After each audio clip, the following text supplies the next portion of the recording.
So speaking of all this coaching stuff, let's kind of dig into our topic at hand.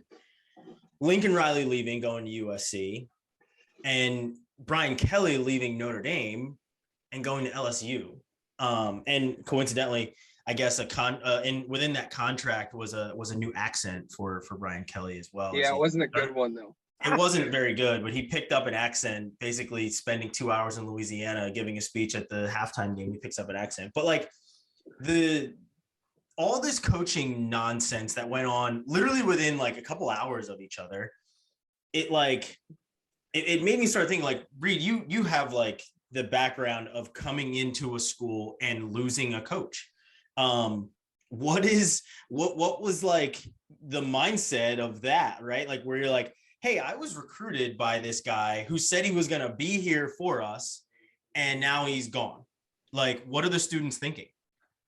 It's just weird, man, right? Because like you have this guy like sits in your house, or they call you, 15 times on the phone or whatever it might be during the recruiting process, and it's, we're here for you, we're a family, we want to help guide you through this. I mean, they learn how to say all the things that sound right and feel right, and so you get all warm and fuzzy inside.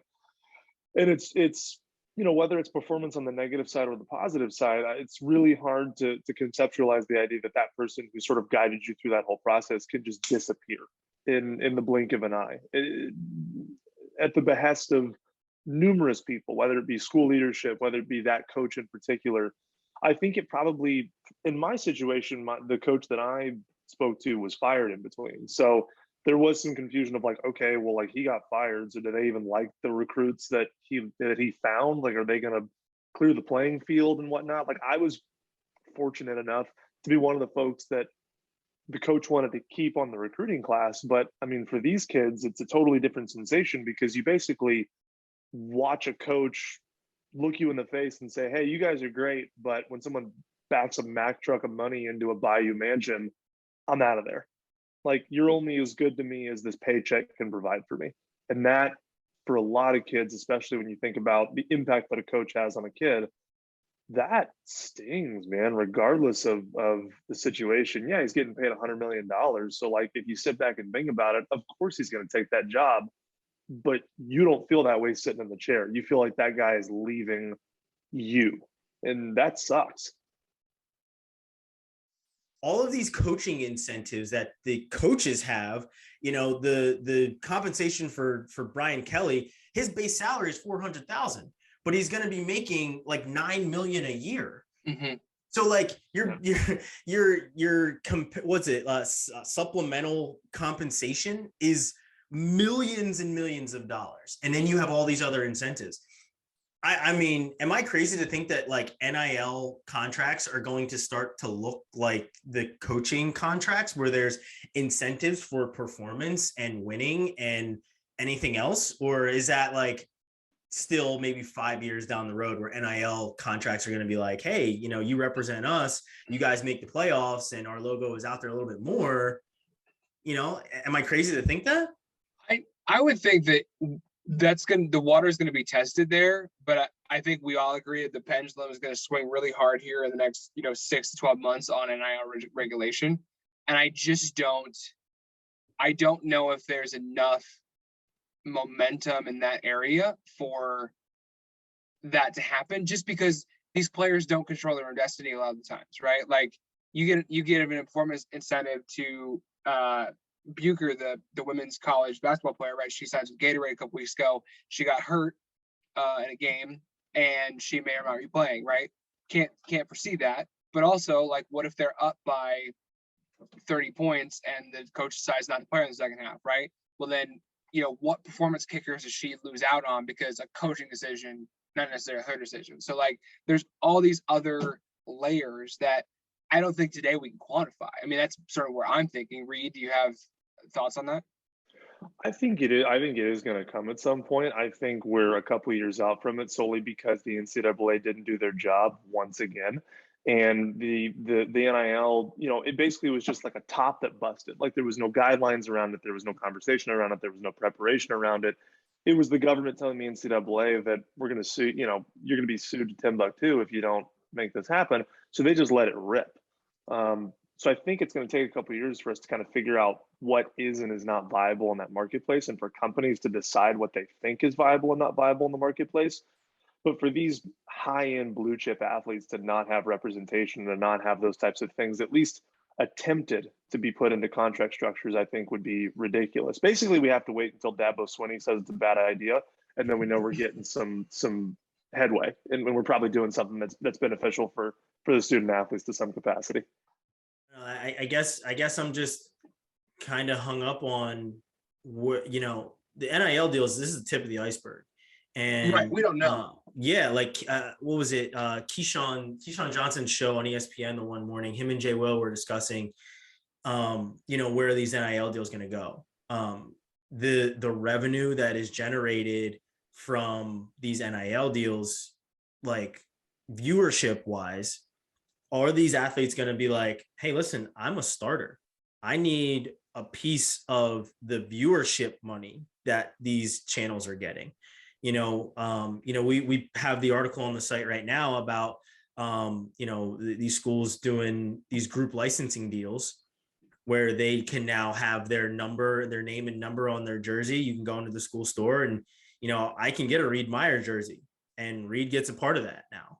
You know what I mean? Like, and like I said, and I use Reid because Reid is not a current player. And some of these licensing deals have players that are not currently playing anymore. So like these different deals are going to go somewhere. And these coaches who have free reign to go where they want and do what they want to do, whereas the players have to enter the transfer portal and they have to, you know, still have to get approval to play in certain instances or sit a year. Whereas the coaches, I mean, Brian, like you said, Brian Kelly just left. It's just like, well, $9 million a year plus incentives over here. I'm gone.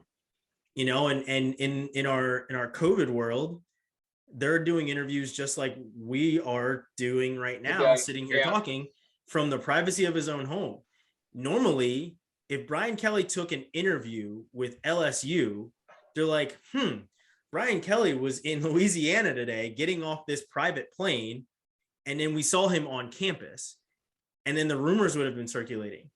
The same thing would have happened with Lincoln Riley, where this is, for me, I can't ever remember an instance where it happened like this, where they were like, well, peace out, guys, I'm gone.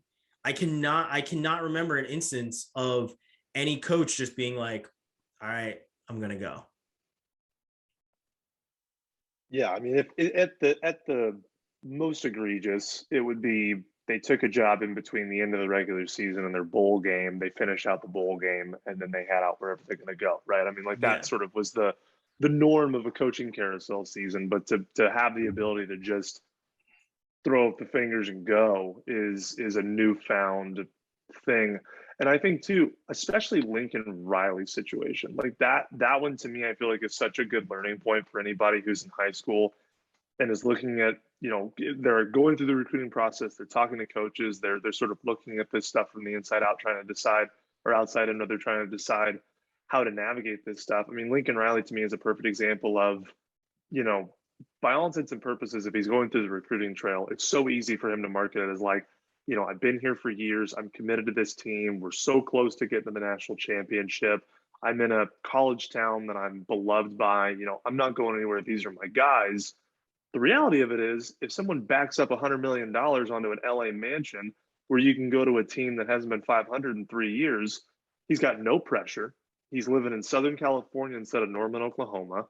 He doesn't have to walk around Norman and hear all the, well, you lost out in the semifinal, or you lost to whoever, or you lost I mean, he doesn't have to have all that scrutiny. And his family is set for the next 10 years. Even if he gets fired out there, he's still going to take home a however many $1 million buyout. So why would he not do that?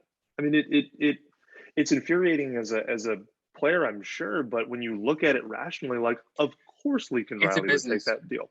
It is a business, and he's going to make the decision that is best for him and his family.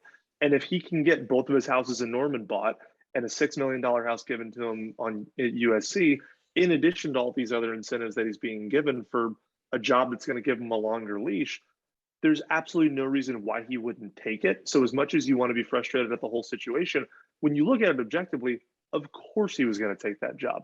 So you as a student athlete, when you're making those decisions, have to be selfish when you're making those choices as well. It has You to be a can't rely business on the deal for a coach. student athlete. Yes, you cannot rely on every coach has spent the reason that they are a head coach, or the reason they get that paid that much money, is because they're really good at making you think that you're the best thing that's ever happened to them. It's an emotions game. It's a relationship game. I mean, that's how they play it at any level with any sport. So you have to be able to look beyond that piece and try to figure out, what can this school do for me? Can I get a degree that I want out of this school? Can I get the financial package that makes sense for me and my family? Can I potentially have NIL opportunities here that I maybe wouldn't in other places? You have to be selfish in that process because everyone else is. And this is a perfect example of that. You can't hate the guy for making the decision. You got to do the same thing when it comes to your own college choice.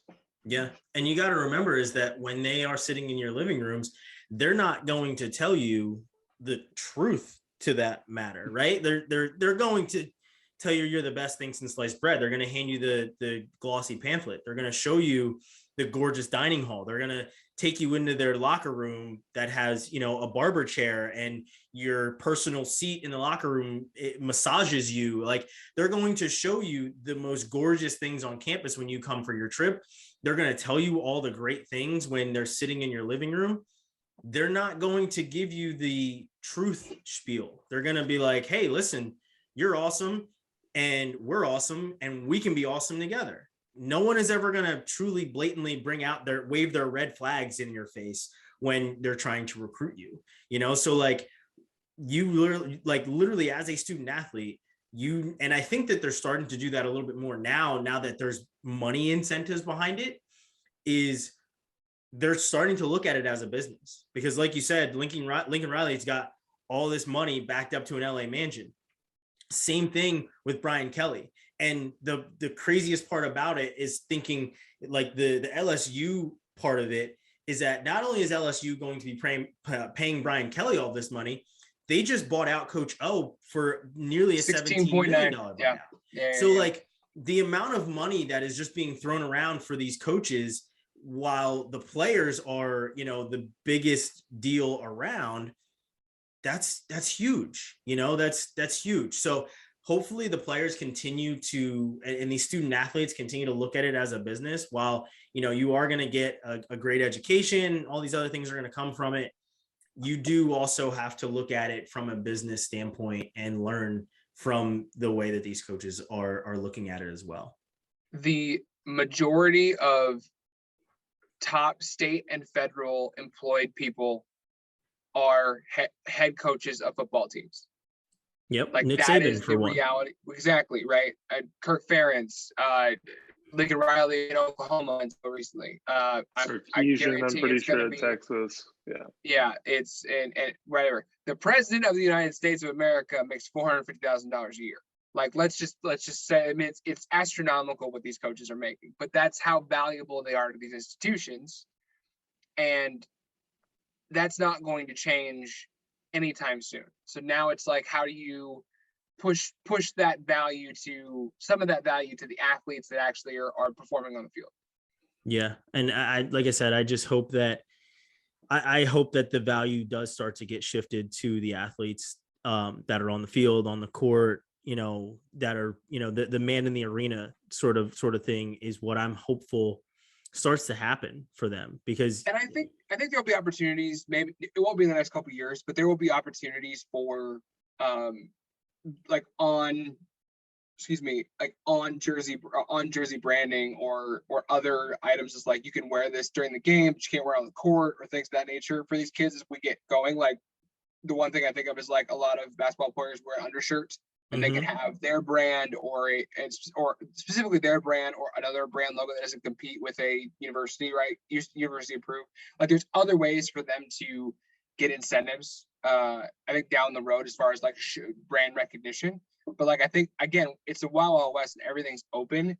It's really going to be dependent on what the NCAA, or what the new version of the NCAA is going to monitor and or hold athletes accountable for it from an NIL, legislation standpoint.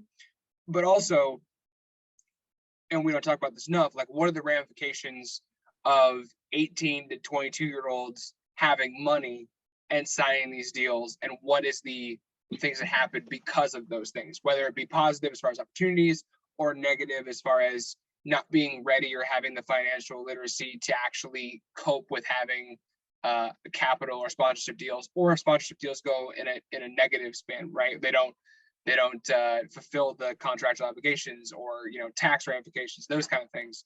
I think all of that is a next 6 to 12 months kind of viewpoint, and we will really see what the first 6 months of the ramifications of the first 6 months of NIL sort of rear its head here, positive or negatively, here in 2022.